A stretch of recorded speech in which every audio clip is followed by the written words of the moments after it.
ASU says 9 of its students were flying back to Arizona to attend the fall semester when they got stopped and detained by Customs and Border Patrol at the Los Angeles airport this month. U.S. Customs and Border Protection said the students were deemed inadmissible to the U.S. based on information discovered during the inspection.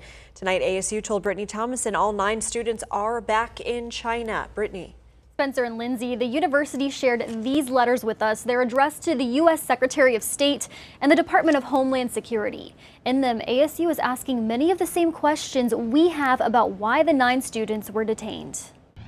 Some students. Bo Li is an ASU student from central China. He has questions as to why 9 of his fellow students were forced to return to China. Li has not gone back in years, but says this is something he's keeping an eye on. They definitely have the right to study. It's a very basic right. In these letters, ASU says the 9 Chinese students had all needed documentation to enter the U.S., yet they were refused entry at the airport. It says the students were told if they wanted to avoid being banned from re-entering the U.S. for 5 years, they had to pay for their own airline tickets back to China. They just verify my name and date of birth, I think, and then they just let me go.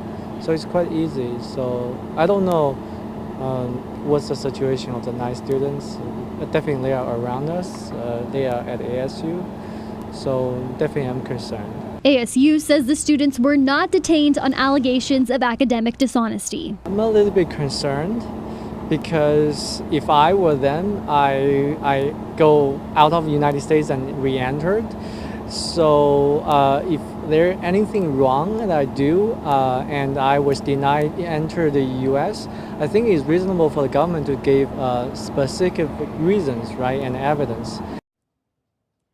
U.S. Customs and Border Protection has not gone into detail about what information it discovered leading up to this incident. In the newsroom, I'm Brittany Thomason for Arizona's Family. All right, thank you, Brittany.